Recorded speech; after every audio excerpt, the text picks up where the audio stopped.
That's just good nuggenomics. Only until June 14th. In restaurant at participating Wendy's locations. Taxes extra. I'm Rick Showers from No Bull RV, and this is the time of the year most RV stores wish their lot was full. At the new RV stores, product is trickling in, mostly just for taking orders. But having an RV on order doesn't mean much when the weather's great for camping today. No Bull has hundreds of quality used RVs on the lot now. Right, Rick? That's right, Bob. Walk into No Bull RV today and you could be in the great outdoors next weekend. No waiting, no hoping it'll be here by summer, just the perfect used trailer, motorhome, fifth wheel, or toy hauler that you need. And every RV at No Bull is one of a kind. Every family is one of a kind too, Bob. Think we can't find the perfect one for you? Take a look around. At No Bull, you'll save thousands compared to the cost of a new RV. You can build your summer plan on hope, or you can know for sure. And ask about our Camp Ready service plan when you're here to make this the best summer yet. And that's No Bull. NoBullRV.ca.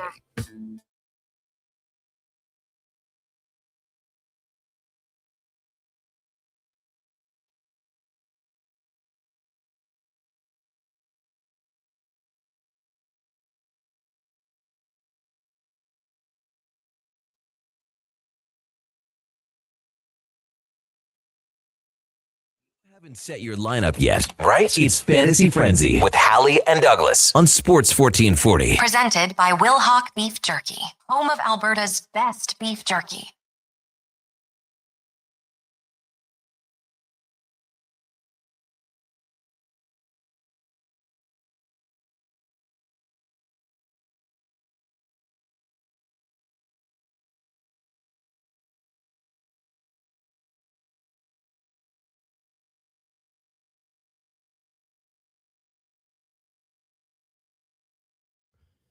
Just after 11 o'clock, good morning. Thank you for joining us here on Fantasy Frenzy, brought to you by Will Hawk Beef Jerky, the home of Alberta's best beef jerky online.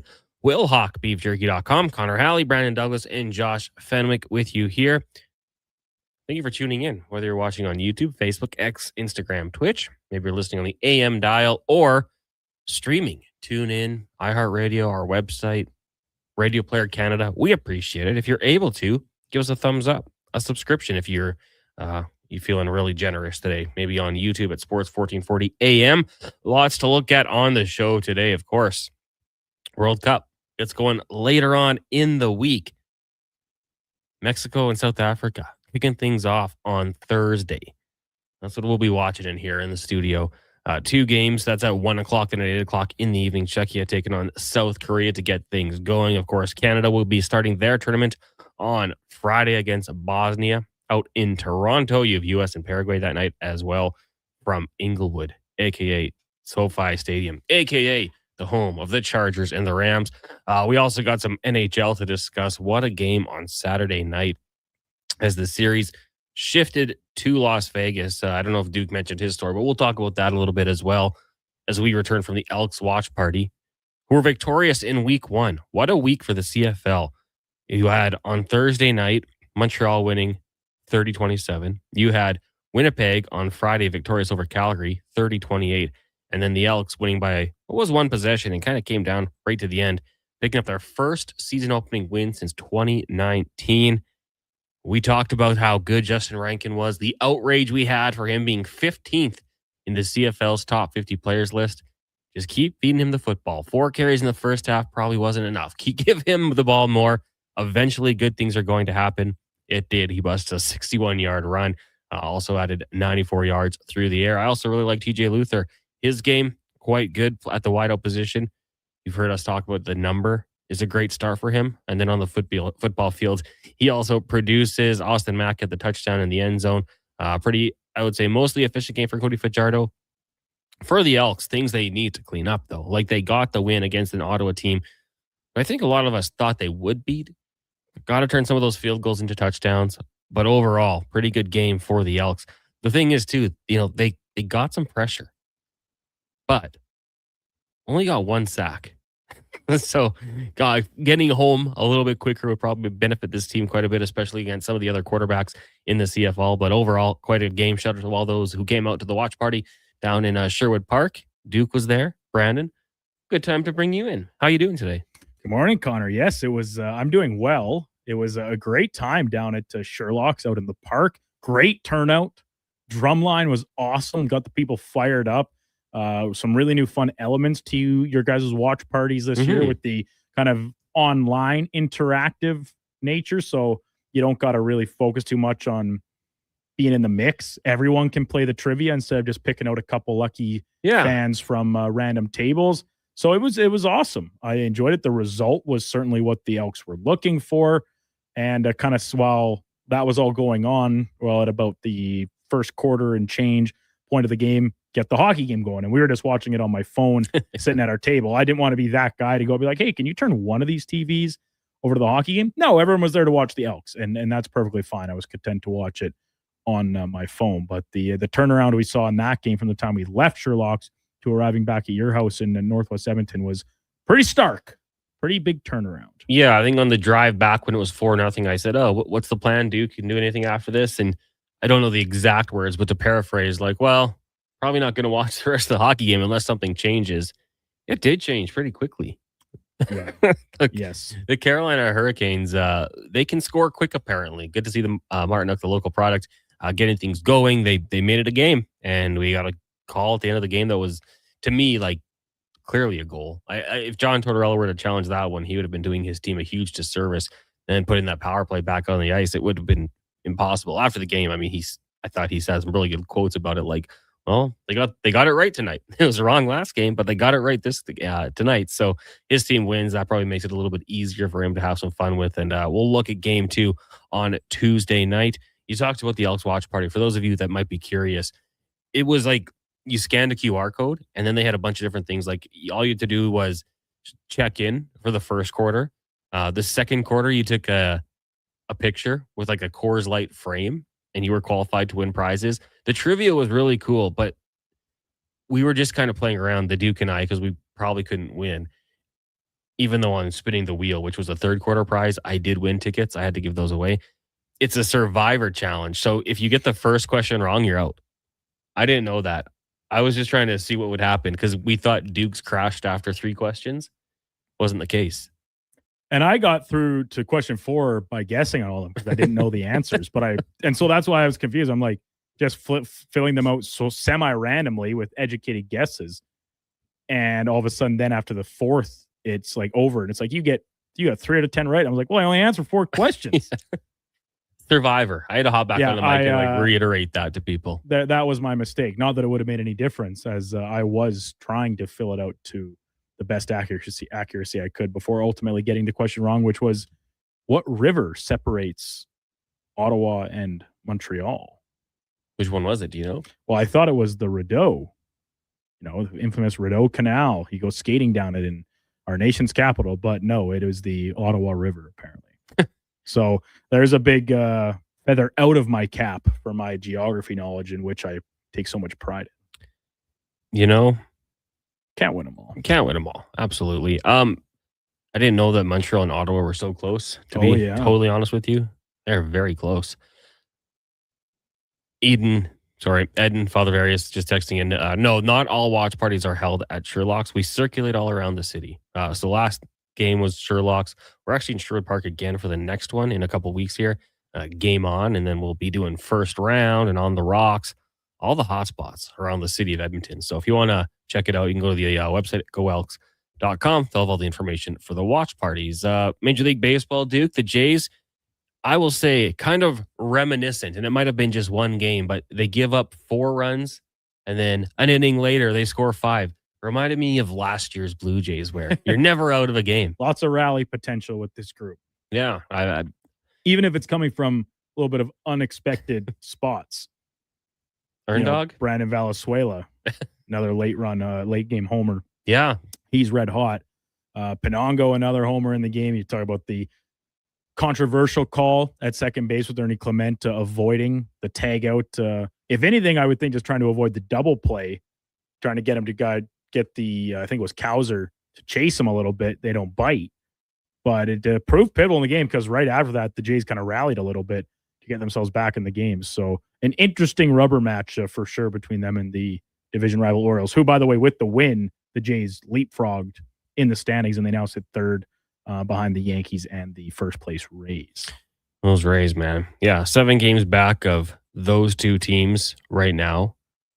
Wild card? Do you know the positioning for that? I can tell you in 1 second. I'll let you do that. The Jays, 5-5 in their last 10. Jays currently just a half game back of the final wild card spot, which currently occupied by the Texas Rangers. Then a couple games ahead of them are the White Sox, and then the in-division Yankees next up on their chase list.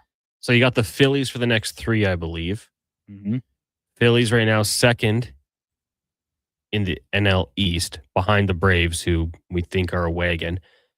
Phillies playing good ball, though. 7-3 in their last 10. On the road, they're plus 500. Sanchez going tonight. They just happen to be 9.5 games back of their division because the Braves are, as we mentioned, a pretty good baseball team. Other teams right now, Brewers up in their division by 5 games. They lead the Cards and the Dodgers. It's early, but I feel like they might run away with this one. They've got a 7.5 game lead and an 8-game lead on the Diamondbacks and the Padres. 1-833-401-1440. That is the text line if you want to get in on the conversation. Duke, I'll let you explain this one because I think you might be able to do it more efficiently than I would. How is the team half a game back from the wild card spot? Because they don't have the same number of games played. There you go. Pretty straightforward. Like, because in like, in the NHL when you're down the stretch and it's like how many games in hand a team has. Since the MLB doesn't go off like a point system or anything, it's just wins. There's no ties. There's no loser points for going to extra innings or anything like that.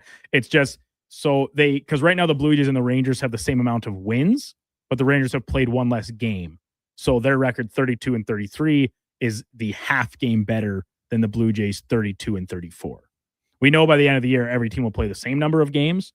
So there's no half game separation when the standings are final. But since there is intermittent breaks in the schedule and whatnot, the half game is just a representative of an uneven number of games played. Funny when I don't even think about it, but when we say like 7 full games back, you'll be like, yeah, obviously. Yeah, 7 full games. What other 7 half games? What else is there? Trev texting in the daily fantasy football question. Guys, I just want to get your strategy on drafting a fantasy kicker and defense. Do wait till the last 2 rounds to make those selections. I'll say for me personally with defense, I try not to. If I have a team that I think is like loaded and I'm at the point of the draft where I might be taking a flyer on a skill position, I personally will try to target a defense, but only if one of those elite groups are there. Like if the Rams were there, I might be trying to take a look at that. Kicker for me, less important, but also same sort of thing. Let's say we're in, I don't know, say it's just for easiness sake. It's the 20 rounds. We're in 18 and I'm looking at a pretty good kicker. And I'm like, the rest of my team's pretty dang good. Like I'm just kind of drafting flyers here. I might take a kicker earlier than some people would. Like I have friends who don't take a kicker and then pick one up off the waiver wire. And like maybe there's some strategy there because you'll take a player who's hurt and move them to the injured list and kind of stash them there. But for me, I still want to try to get a top 5 defense, a top 5 kicker, even though, and I've said it many times here, I will, what the kids call stream a defense and just try to go week to week and find a matchup I like. But if I can have a good defense to go along with it that I believe in, I'll do that.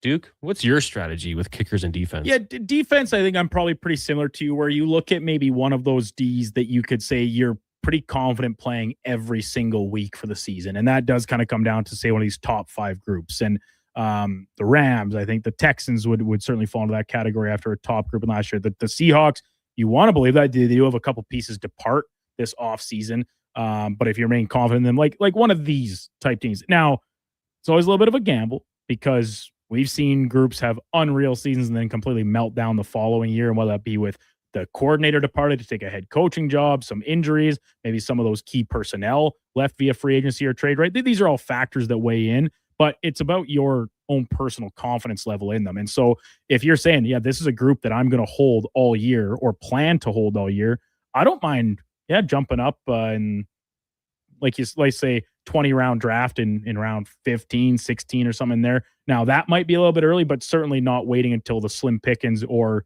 even in the case, maybe draft an injured guy, throw him on IR and then just pick up a defense off the waiver wire as soon as it opens following the conclusion of the draft.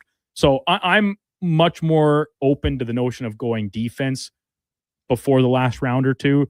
Kickers, much less so. And very, very frankly, I don't play in any leagues that have kickers anymore. We've eliminated them. I do like some of the niche ones where it's like kicker missing an extra points, negative 50 points, or fun little wrinkles that make it a little more interesting on the kicker front. But otherwise, I would say I'm just as open to drafting a kicker in the last round, or that same strategy of throw someone on the injured reserve and then pick one up from what's left on the scrap heap, because kickers are as much voodoo as anything we've seen. Same thing I talked about the defense. Individuals go from being the best in the league one year to being out of the league suddenly the season after. Mm-hmm. Like a guy like Younghoe Koo, who's been in the league forever and was consistently very reliable in his time down in Atlanta. We have last year's debacle with the Giants where he completely misses the football.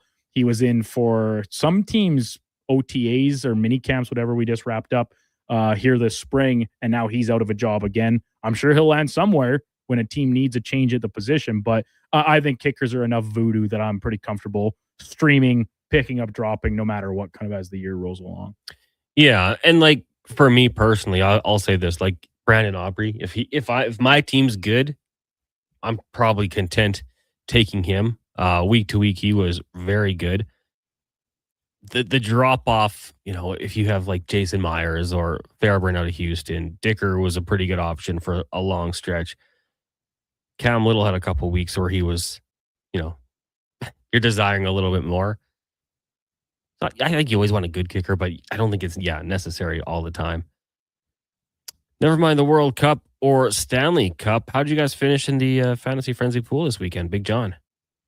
I don't know, John. Oh, baseball pool. Yeah, we lost this week. I'm assuming to Big John. It was looking really good, actually. We were tied, I want to say, as late as Friday, but then over the weekend, things fell apart. So we did drop the matchup to the first place team, keep in mind. Mm-hmm. And so now we've got a couple guys flirting with coming off of the injured list. So I'm kind of waiting to make some final decisions on this week's lineup before I get some clarity on what guys like Cal Raleigh, Matt Shaw are going to be doing if they're going to continue rehab assignments or rejoin the big clubs. We went on a good run before this week, though, right? Like, what'd you say, 3 straight? Yeah, we'd won 3 weeks in a row. So we had kind of climbed ourselves back in the mix a little bit, but with this loss, we dropped back down to 17th. We're behind MTR now by a half game. Half game. And and these half games are reflective of ties. We're 39, 52, and 9. That's not a very pretty stat line. And then he is 43, 55, and 2. So way more wins, but we've got all these loser points for ties. Well, we'll take it. Now, just... Yeah, but you know who we're still ahead of? Whomst? Kevin Carries. And that's really what it's all about. Just had another one, just kind of follow up. When do you guys take defense, and who do you think the top defense is? It kind of, for me, it depends how the draft plays out. If I'm in a 12-team draft, I make my 17th round pick, and then all of a sudden there's a run on defense, I might not take one till the final pick. If, let's say, who are your top defenses? Let's say the Rams go, Texans go, and Broncos, and then all of a sudden I'm up. Maybe I look at the Seahawks, Right. Like maybe depending on how the rest of my team is, but yeah, last couple picks are probably, for me, you always have that guy who takes the defense probably a little too early. I've been that guy. But then they're content with that defense, and that's one less thing they have to worry about. So yeah, as I kind of said, if there's the group that you want and you're confident in, it saves you the hassle of streaming one every week where it's just purely matchup based. Like, yeah, there were a couple weeks last year where the Texans, for example, they're the number one defense in the league. They did get exposed a little bit, and some numbers against them are a little higher. But I mean, they're the number one defense in the league. You feel pretty confident, regardless of matchup, that they're going to have a good enough week that doesn't sink you, even if that doesn't necessarily win you a week, which we know defenses can at times with big weeks on turnovers and maybe finding the end zone, stuff like that, right? So, I drafted the Texans relatively early in it's a keeper league, but I mean, no one's keeping a defense, so they're all back in the pool every year. But maybe that's something I should entertain. If it's depending, I'd have to double check where I took them. Do I keep the Texans defense as one of my keepers? it's nice to set it and forget it, right? That's Well, my yeah, defense. like, I'm rolling with them. And it's the same thing with people that like stream quarterbacks, or in a super flex league, your second quarterback you're streaming every week. It's like, man, if I'm looking on the waiver wire, I like my priorities to be like, am I finding the next like hidden gem where all of a sudden he's on the roster all year, instead of like just parsing through every single matchup and which of these 6 remaining defenses on the waiver wire are my best options. Man, who's got time for that? Not me or you. Not me. I'm busy. I will say, even for me though, like there's been times, and I've talked about this a bunch of times, we're getting into round 10, 11. I'm like, okay, I've got my quarterback, I've got my 2 backs, my 2 receivers, tight end. I'm like, I really like my team here. It's a stretch for me to take another skill, but like a receiver, running back, tight end. I'll go grab that next quarterback. I don't care. If I have, like I've said many times, better having Aaron Rodgers on my bench than on your team. MVP Aaron Rodgers, let's say, like I'm totally content with that. So we're all different. That's what makes the strategy fun when it comes to fantasy football. And we'll, of course, getting into, let's say August, Duke, probably start doing our NFL previews. We'll get to do a beat reporter every day. Gets a little tough sometimes because training camp does get in the way, but we'll go through all the teams for sure. When we come back, we got a good question that came in from No Name, and also a point from HVAC Nick, and more. It's Fantasy Frenzy on Sports 1440, brought to you by Will Hawk Beef Jerky. Silent Ice Sports and Entertainment is an innovative market leader across Western Canada. Properties include the Spruce Grove Saints, the Junior Prospects Hockey League, Silent Rides Charter Company, the Hockey Super League, and the newly launched Female Super League. Silent Ice also owns the Western Hockey League Seattle Thunderbirds and operates the Morinville AAA Arena. The Silent Ice Center, a new state-of-the-art entertainment facility in Nisku, features 2 sheets of ice, a 1,600-seat arena, as well as Summit Restaurant. Learn more at silentice.com. Beer League Slow Pitch. It's an Alberta summer tradition. I got shortstop. I'll take pitcher. Yeah, I'm just here for the dugout snacks. When you're playing on the field, you need serious fuel. And there's only one MVP. Will Hawk Beef Jerky. Load up on Alberta's best beef jerky and hit a home run with the team. It's the perfect snack for your summer sports. Will Hawk Beef Jerky, because you can't have summer fun with salad. Only available in Leduc. At Hughes, it's all about getting in and out quick and clean. No cash, no problem. With Hughes' new tap and wash system, all you need is your debit or credit card to get your vehicle sparkling clean. Find us at HughesCarWash.com. Listen up, friends. Operation Pizza is a go at Papa John's. They're introducing new personal pizzas just in time to celebrate the premiere of Toy Story 5. These adventure-sized pies come in new exciting flavors like Sheriff's Roundup, Space Ranger-oni, and Reach for the Pie. Or take your personal pizza to infinity and beyond by creating your own flavor just for you. Order 2 or more with Papa Pairings and get yours for only $9.99 each. New personal pizzas are ready for takeoff. See Disney and Pixar's Toy Story 5 in theaters June 19th. When your project can't afford downtime, call Japa Equipment Rentals. From excavators and wheel loaders to compaction equipment, Japa has the machines you need. Trusted since 1972. Visit japaequipment.com or stop our Edmonton or Calgary locations. Hi, Mike here from Northgate Chevrolet Buick GMC. This deal's only good till 6 o'clock tonight. We need your credit card to hold the color. Hold the color. Summer package. Winter package. And the ever-famous re-PDI fee. I gotta pay you to rebuild the car? Does this sound familiar? At Northgate, we do things differently. We offer 0% financing, a great selection of new, pre-owned vehicles. So if you'd like to do business a different way, stop in and see us today. 13215 97th Street, or visit us online at northgategm.com. You're in Northgate country. If you've got a smart speaker, get it to play Sports 1440. And it doesn't matter when you listen, as we roll out the Sports Talk 24 hours a day, 7 days a week. Edmonton's home for sports radio is Sports 1440.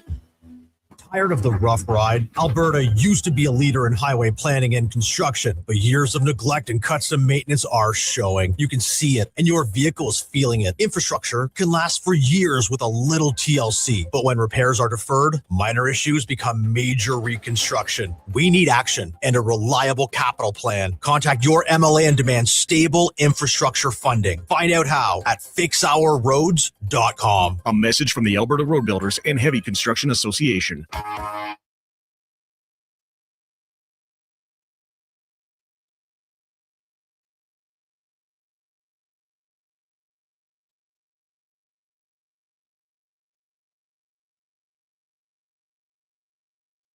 Get the inside scoop for your team on Fantasy Frenzy with Halley and Douglas on Sports 1440. Presented by Will Hawk Beef Jerky, home of Alberta's best beef jerky.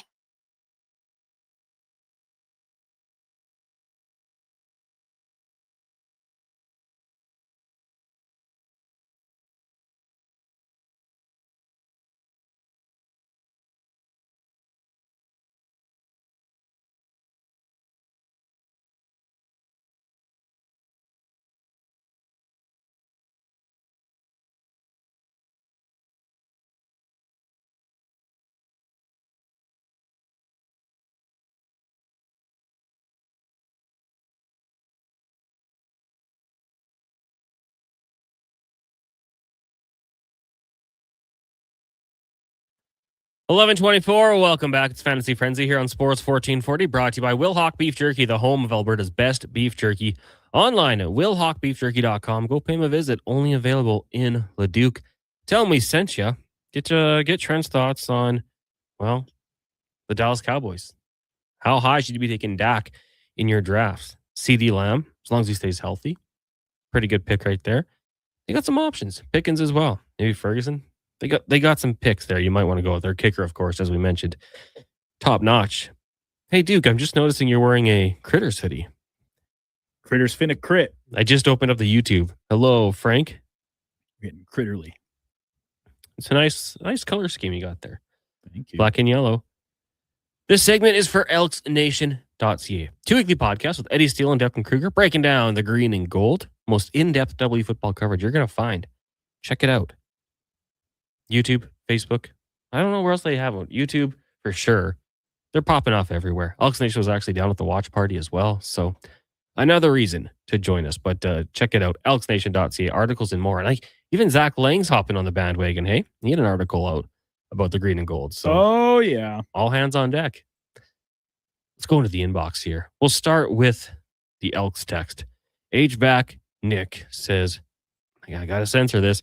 Rank the mother loving tank. Top 5 in the CFL easily. How unreal was his performance? If he stays healthy this season, who is going to be a better player, honestly? Well, that's a good question. I mean, Duke, we talked about it at the watch party. At halftime, he had 4 carries. Kind of like, okay, we'd like to see a little bit more in that category, because when the ball's in his hands, he makes things happen. There was another play in the red zone, 2nd down. He was in pass protection. I don't like that either. I mean, I get you can't just always force feed them. You got to get the ball to other players on the team. But yeah, he's dynamite when he hits that open field. Like the speed that he has, that was foreign to me when he first signed. I'm like, okay, good power back. No, this guy can fly. I think he does a really good job too. We know when he's a receiver and the pocket breaks down, quarterback needs to dump it off. He's there, and most times he can find ways to make that first guy miss. When that happens, it starts to open things up. So he certainly is dynamic. Player better than him in the league. Well, you'll probably get an argument about some of the quarterbacks around the league. Nathan Rourke, of course, is going to get a lot of credit. Let's just go through week 1 in the CFL. Granted, only 6 teams played, and I do not get that. That to me is just wild. Brady Oliveira, 113 yards on the ground. And I think that would maybe be the first name that a lot of people like. He's the reigning champ, right? Like several time MOP, top running back, yardage leader, champion, all these factors. So until he's unseated, I think he probably still holds that top spot, especially if we're just focusing outside the quarterback position. Dedrick Mills also ran for more yards. That being said, though he both had more carries. Rankin led the league in all-purpose yards. Yeah, 100%. I mean, hey, like get a man who can do both, right? Catch and run the football. Some guys had some big receiving performances as well. It is funny in the CFL poll, it was Oliveira and Mills who they had above Rankin, but hey, green and gold glasses on. We'll take Rankin over those two in this situation. Tyler Snead, I mean, he popped off 163 yards through the air, 13 targets. Jalen Philpott had 96 for the Stamps, and then it was Rankin at 3rd with 94. Tyson Philpott had 76, so 2 Philpotts in the top 5. Crazy. You have to keep it going, though, right? Stay healthy. Game in, game out. Keep doing that sort of thing, and he'll get the respect he deserves 100%. Had a good text come in here from Tyler D in Leduc. Says, guys, the no movement clause should turn into a 16-team trade request, or when a trade is requested because of Larkin's 3-team list. In case you missed it, last week Dylan Larkin requested a trade. He's got the full no movement clause. He said he'd be happy to go to Florida, Vegas, or Minnesota. Dude, I feel like that's a place a lot of guys would be willing to go. When Gregor first brought the topic up, where will Larkin go? I said Vegas. They don't have the cap space. They'll make it work if they have to, if they can bring him in. It's just like the default answer. I also actually, outside of Minnesota, because that was kind of a consensus one, Duke, I really liked your Ducks as an option for Larkin if he wants to go to a team that's on the rise. But my counterpoint to Tyler would be, then don't give out no movement clauses. Yeah. Like we've seen it at Edmonton. Like it's crushed them in some circumstances where they just, you have to eat it. Like maybe Darnell Nurse gets moved because you tell him, hey, Darnell, next year your no movement clause becomes a 10-team list. Like at least this way you have a little more power on where you might want to go if you were willing to waive it. But that's like, I get what Tyler is saying about it sucks that you have a no movement clause and then you demand a trade because you have all the power. Your team has nothing to work with. But at the end of the day, that guy who has to trade you gave you that no movement clause, knowing that this could happen and wanted a better result. So I don't know how you look at it, Duke. Like I get both sides of it, but at the end of the day, if Steve Yzerman gave him that no movement clause, I think it would have been him who gave the deal. Now he's got to work with it.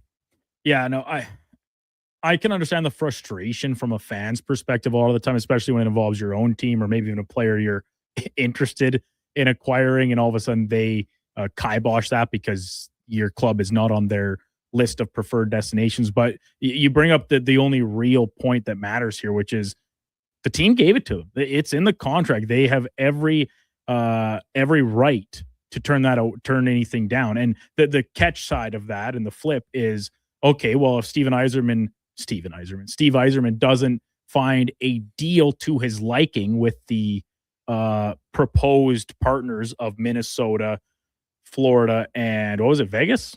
Yeah.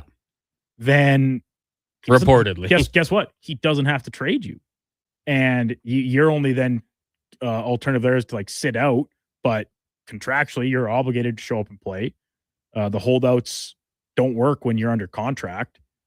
You meet an eventual stalemate. So I find that I think over time, as these things progress, we do see guys, if they want out that badly, then they will soften their stance and open it up to more than just one or three options. But that's not always the case, right? We see people hold their ground and they eventually get traded for really pennies on the dollar because the trade partner, the other team, knows they've got them over a barrel. And that kind of comes with this stuff leaking and getting out there and everybody knowing the full situation, when I'm sure the club trading away the star player would prefer to keep it much more hush-hush so they're not as leveraged against when it comes to negotiating a trade. Now, all this around to say, every team should be interested in someone like Dylan Larkin. And his interest is obviously in teams that are on the brink of contending and flirting with not just playoff chances, but Stanley Cup aspirations. He's played in 5 career playoff games. I think that was in his rookie season. Yeah. 10 years since, he has now played in more Olympic hockey games than he has Stanley Cup playoff games. That frustration boils over, especially when you've come pretty close on several occasions and just had these spectacular meltdowns in the final weeks, months of regular seasons to eventually miss the dance. So yeah, if teams don't like it, quit giving them out. The no trade clauses, you're putting the power in the players' hands, and that might save you some money against the cap or the years that you have them under deal. Like, it's all a negotiating tool, but when it boils down to it, you're the ones that gave it away. Don't complain about it when it comes back to handcuff you a little bit. So he's 29 years old. Obviously the captain. Like, if you're a Red Wings fan, that stings when your captain is essentially saying, I'm out. I'm done with this team. Vancouver Canucks fans can probably relate. $8.7 million cap hit. So just quickly looking here at Vegas, like right now, the projected cap hit for them next year is $99 million. So that'll be tough to work with. The Minnesota Wild projected cap hit is 91. Florida Panthers at 88. So those two teams could make it work. hypothetically. I would have to dive into each and every team and look at what else they have to do. But it was kind of funny. Like, if you were to guess, if I gave you 5 guesses where a player would want to play, you'd probably get at least 2 of those teams correct. Those are destination spots, I would think. Oh, for sure. And I'll be honest, Connor, I know you kind of touched on it when you guys obviously had this as a 5 questions topic on Friday, I would presume. That, to me, it's open and shut. He's going to Minnesota. Yeah. That is such a... And I'll hear an argument that on a Stanley Cup winning team, Dylan Larkin is your number 2 center. But he can do a lot of... Like, he's kind of almost more of that versatile number 1 center that maybe isn't putting up 100 points or scoring 40 or 50 goals, but touches the game at a bunch of different levels, sort of in the vein of Barkov. And I don't think Larkin is at Barkov's level, but when you look at Barkov's year-to-year regular season stats, they're not in the realm of McDavid or Austin Matthews at his peak, or like Nathan McKinnon, right? They're still very good, but he's also a Selke winning type guy. And Larkin, we saw it at the Olympics, he can play a much different style of game when asked to. And in the right fit, is that best as a number 2 centerman as opposed to a number 1. Now, Minnesota, they desperately crave a number 1 centerman, have forever. The potential of playing with his USA buddy, Quinn Hughes, certainly attractive, and you can kind of trace that to each of the other spots too. Jack Eichel in Vegas, Matthew Tkachuk down in Florida, a few Team USA relationships kind of lingering there, I would think, in his mind. Plus the competitive nature that those teams present. Yeah, it's crazy too. Grew up an hour from Detroit, like downtown Detroit. Played at Michigan. Like, that's a tough one. He was the prince that was promised. Yeah, like the hometown hero, and you can't. I'm sorry, like you can't blame him for wanting a change of scenery here. He signed the deal with the intention of being there the whole time, but we know that circumstances change, and there was a text here from Pods about like why can if there's no movement clause, then why are the players allowed to request a trade while they're still on contract, but teams just have to eat that and live with it? Well, that's back to my previous point. Like, the team doesn't have to trade him. They're like, yeah, you're under contract, show up and play. Mm-hmm. That's usually not very conducive to a good environment in your locker room and with your team when you're essentially holding a player hostage. But that's kind of where you're hoping that the relationship is still amicable enough that you can work something out where you go to Dylan Larkin and say, hey, we understand you want a fresh start, change of scenery, work with us and give us maybe more than just 3 options, because we need to try and make this so we're not totally hamstrung by the turnaround on this trade and we're only getting pennies on the dollar for you. Yeah. That's why you hate when it goes public, right? That's exactly what I mean. Especially with the teams being leaked too. It totally handcuffs Yzerman and the Red Wings. I have a hard time feeling sorry for them because I don't think that they have done a very good job of building this team in recent years, which is part of the reason why Larkin's going a little frustrated and fed up. And I can see where he's coming from. No doubt.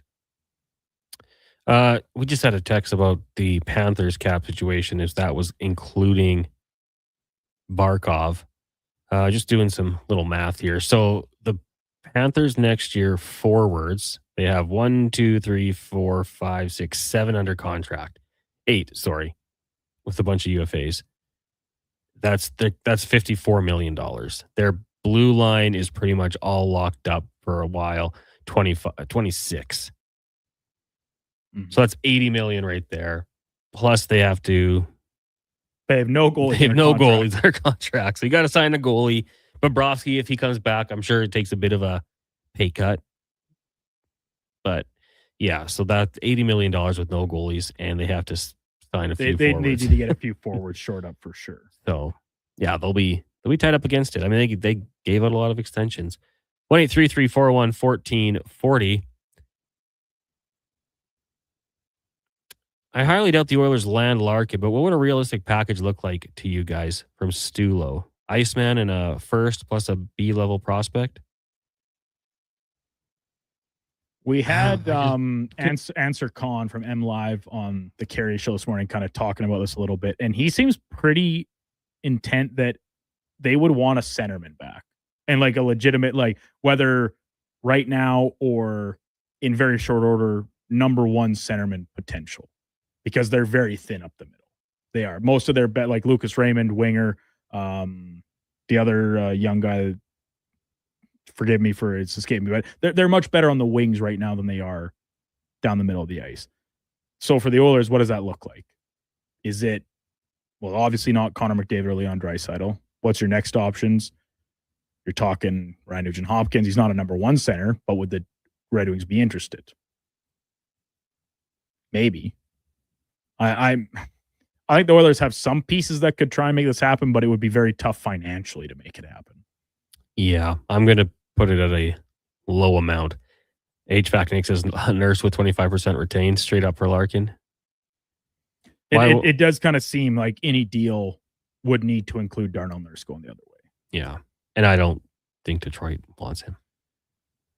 Well, you never know. I think they're trying to acquire assets. If you're moving on from a guy who's your captain and, you know, been with you for so long, you got to get a good return. You got to give like a sign of hope to the fans at least. Get some draft picks, some young players.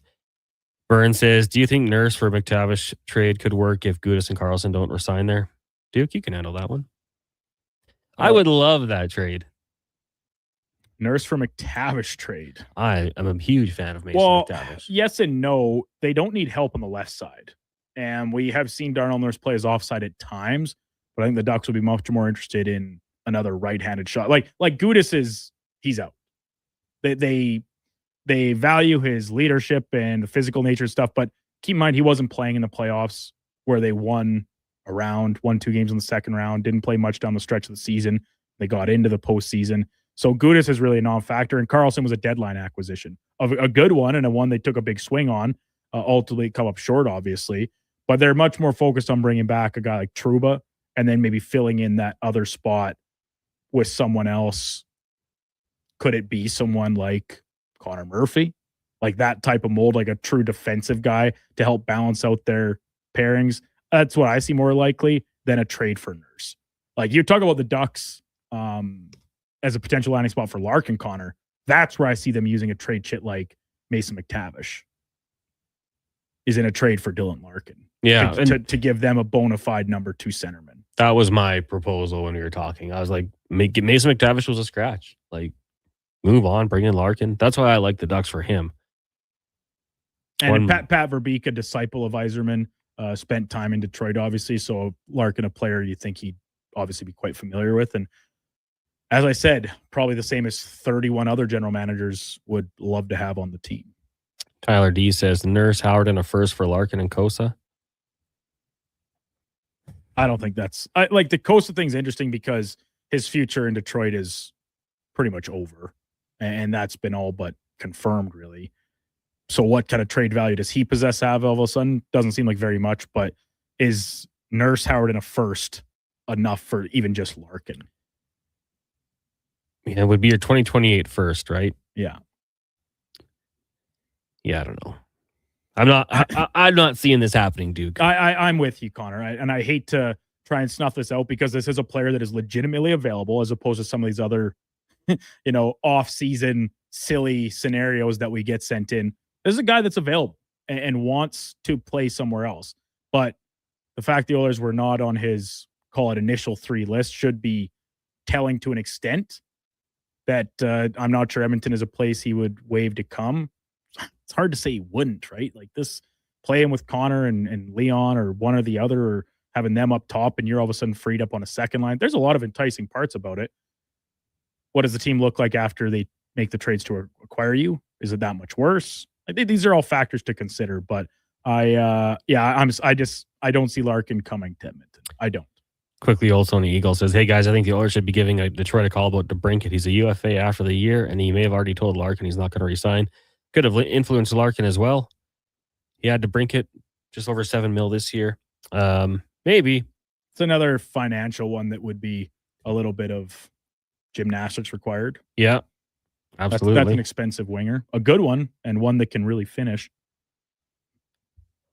How big is he? He's little. He's a little guy. Yeah. And that's us saying that. 5'8", 180. But our size. Probably stronger. Probably. Probably more of the weight in the lower body muscles and less in the gut. for me and you. Yeah, that's probably true. We'll take a break. When we come back, more text 1-833-401-1440. It's Fantasy Frenzy, brought to you by Will Hawk Beef Jerky. Wondering what you can afford? Let Go Auto do the math with our free car loan calculator. No pressure, No awkward convos. just quick answers on your budget and payments. Bad credit? No credit? We got you. Text check to 780-777-7777. That's check to 780 all sevens. Find out what you qualify for and start shopping with confidence. Go Auto. Drive what you love with payments that make sense. You may get up early, but more than likely, the team at GS Construction have already gotten up before you, grabbed a coffee, headed to the site, and started their day. So while Edmonton wakes up, GS crews are already underground, quietly keeping things moving, upgrading, and laying the new underground infrastructure for our growing city. If you're the kind of person who goes to sleep with their steel-toed boots on, GS Construction wants to hear from you. We're looking for a maintenance foreman as well as a building and yard attendant. Visit gsconstruction.ca for more. Good to go. Good to go. With Mortgages to Go, you'll be good to go. MortgagesToGo.ca says yes when the banks say no. That's why Alberta has trusted Mortgages to Go for over 23 years. If you need cash and have equity in your home, you're approved instantly, guaranteed. Call 1-888-888-5998. That's 1-888-888-5998. With Mortgages to Go, you'll say good to go. It doesn't start on game day. It starts before kickoff, before the first snap. It starts with you locking in your season seats. This is Edmonton Elks football. The only way to experience it is being there for every hit, catch, and touchdown. The Elks home opener kicks off June 20th against Montreal. Your season seats are your way in. Get yours now at goelks.com/season seats. Edmonton Elks. Our city, our year. Hey there, I'm in the Fountain Tire sidecar, making a list of the things I'm doing this spring. 1. Saving you money, with up to 20% off select tires until June 13th. 2. Water skiing, tricky in a sidecar, but fun. And 3, saving you more money, with mail-in rebates of up to $100 off a set of 4 select tires and $50 off a $150 service with the purchase of 4 select tires. Oh, that's 4 things. Oh well, restrictions apply. Book online at fountaintire.com. Fountain Tire. We're on this road together, Canada. Sleep is for the off-season. What off-season? Sports 1440 is live, loud, and locked 24/7. Oilers, Elks, Riverhawks, Stingers, Oil Kings. We've got your fix. Edmonton's home for sports is Sports 1440. I'm Rick Showers from Noble RV, and 5 years ago, a lot of people bought their first RV. Not because they were really into the RVing, but because camping was literally the only thing you could do with your vacation time. You couldn't go on a cruise, travel was a nightmare. So you bought an RV and you enjoyed it. But now you have all your options back again. And that RV you bought during COVID might be sitting around costing you money. An RV needs love, care, and attention whether you use it or not, right, Rick? That's right, Bob. It's okay to declare it was the right solution for the time, but those times have changed. And you might find that an RV doesn't fit your plans anymore. And that's okay, because we can sell it for you. Pass it along to a family that would choose camping over anything else available in the world today. So bring it to Noble RV. Together, we'll celebrate what it did for you when you needed it and what it can do for you now that it's time to move on. And that's Noble. NobleRV.ca. Bust it.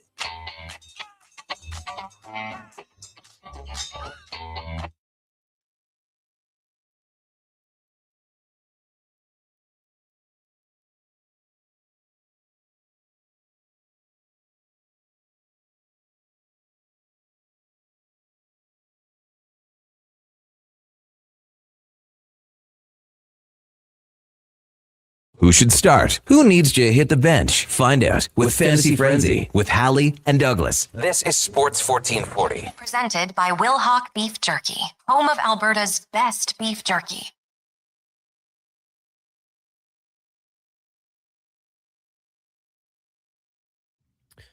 $11:48. Welcome back. It's Fantasy Frenzy here on Sports 1440, brought to you by Will Hawk Beef Jerky. Alberta, nay, Canada's best beef jerky, online at willhawkbeefjerky.com. Only available in Leduc. Go grab a bag or two and text us. Let us know how much you like it. 1-833-401-1440. Coming up next on the station, it'll be the Lowdown Low Tide. I asked Low Tide, who's coming up on the show? He said Jason Greger and a guy who was on the show Friday, but now he's awake, Declan Kruger. For those who don't know Declan Kruger's commitment to the game, flew back from Italy, took a bus home from Calgary, and then just came right into work. Didn't even sleep. The craziest part about all this, I never doubt Declan's dedication, unless it's an early morning hit with the Carrier Show, is the bus trip element. Why was that a necessary leg of this journey? Like, planes go from Calgary to too. Well, Declan has, and I think openly spoke about his lack of desire to fly. Okay. So it was, I just want one takeoff and one landing. So I believe the flights out of Calgary were direct. Interesting. So rather than do the up and down, he just said, let's get up. Shoddy going up, down. Let's get above the clouds and land in Italy. So I think that's what it was. Now, for me, it wouldn't, the drive down would have been fine. It's the drive back.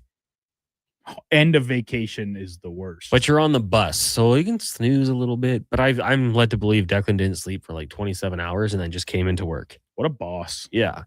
This story will get more epic the more we tell it. Total boss move. It was. You're at least saving that other vacation day for later, I think. So tune into the Lowdown Low Tide. We'll get Declan's full story. Then from 2 to 6, it is the Jason Greger Show. Kevin Woodley will be by from In Goal Magazine. We've got Cam Tate's 2-minute warning. Cody Fajardo, quarterback of the 1-0 Edmonton Elks. Jesse Granger will join us from Vegas. Of course, writes for the Golden Knights, or covers the Golden Knights with The Athletic. And then we've got Spec and more. So make sure you keep it locked here on Sports 1440. Then Blue Jays baseball as they take on the Phillies. We'll join that in progress on our AM feed only. Brock says, and Brock, get out of my head here. I totally agree with you. Why are Oilers fans stuck on Kosa? He played one NHL game, and that's the goal you want for the last 2 years of the McDavid contract. I'm with you, because you say 2 years, but heck, if it doesn't go well next year, the conversation has to start. What do you do? Like, you lock down an extension, or you have to have that uncomfortable discussion of maybe we got to move on. Like, we can't lose him for nothing. That being said, he'll have, I believe he has the no movement clause, right, Duke? Is that in there? McDavid? Yeah. Yeah. So he'll have his choice of teams similar to what Dylan Larkin has. Which then all of a sudden, does that diminish the expected mother load of a haul that you would get in a trade of Connor McDavid, hypothetically? Yes. To all of a sudden saying, Connor McDavid says, yeah, I'm only accepting a trade to Montreal. The New Jersey Devils. New Jersey, yeah. And all of a sudden, Stan Bowman says, well, Devils have a lot of good players. They're probably interested, but not to the extent of giving up everything that makes their team really bad all of a sudden. And I think you know, it'd be like, hey, don't go public with this, but if you want to trade, please talk to us first. A team would have to clear up $12 million in cap space, right?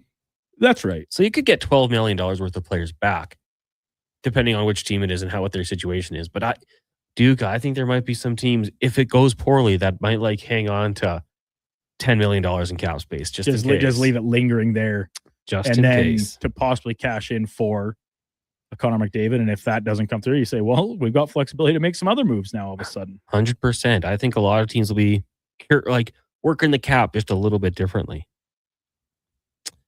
Shamal says if we're going after a forward, Owen Tippett is the guy. I've seen a lot of Oilers fans kind of bringing him up. And so this is where I almost cycle back to our last conversation before the break about I'll take some Dylan Larkin trade proposals because we know Dylan Larkin is available. What indication is there that Philadelphia would want to trade Owen Tippett? They just had a great first season under Rick Tocchet, made the playoffs, surprised a lot of people. Looks like they've solved their goaltending issues for at least the time being with Dan Vladar, who is the team's MVP. Owen Tippett, when I watch the Flyers play, Connor, is probably a pretty strong candidate to be the next captain of this hockey team. Yeah. He's under contract till 2032, $6.2 million AAV, which at today's going rate, really not that high. And you look at his totals, 28 goals tied his previous career high, this year, 51 points. That was just shy of a career high. Like, he's not a world beater in the point production, He skates like the wind, goal scorer, like nose for the net, kills penalties, does it all. This is a name that if you're the Flyers, have zero interest in moving on from. Am I totally crazy here? Well, I mean, the way I look at it, if Oilers fans want him, that team probably wants him too. You know, yeah, he's got the relationships. It's the complete flip of the conversation when there's a player Oilers fans want rid of and say, well, let's just trade player X and we'll get this all back in return. It's like, you know that if you don't think he's a very good player, there's a good chance that other teams probably also don't think he's a very good player. And they have to pay him. Yeah. So anyway, but that's a little bit of a side point. But yeah, hey, guess what? Owen Tippett, yeah, he'd be great for the Oilers. True. But I just don't see the Flyers moving on from this guy at any point. Trev says, I'm going to Thursday night game, Packers, Falcons at Lambeau. Anything in particular I need to check out when I'm there? I've never been. What I would say, I know they do tours of Lambeau. Like, you got to tour Lambeau beforehand. You're going to the game. The Packers Hall of Fame is there. I'm sure that would be very cool. And then Google tells me the Bay Beach Amusement Park, Green Bay Botanical Garden, and the Bay Beach Wildlife Sanctuary, all rated above 5 stars. And I think there's a Badger State Brewery as well you could check out. So check out the cheese curds. Compare them to what we have here. Yeah. Because I don't think you get actual poutine in Wisconsin. It's just curds on fries, and maybe they melt them. How without the hot gravy, I'm not sure, but besides the point.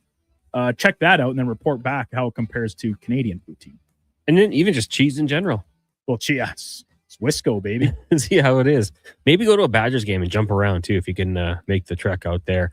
Thank you guys for joining us. It is appreciated. As always, Low Tide up next, followed by Gregor, then Jays Baseball on the AM feed, Fox Sports Radio if you're streaming. Check the podcast if you missed it. Enjoy the rest of your day. Let's get to a Sports 1440 update with the Duke, brought to you by Wilhauk Beef Jerky, home of Alberta's best beef jerky, online at wilhaukbeefjerky.com, only available in Leduc. This is a Sports 1440 update.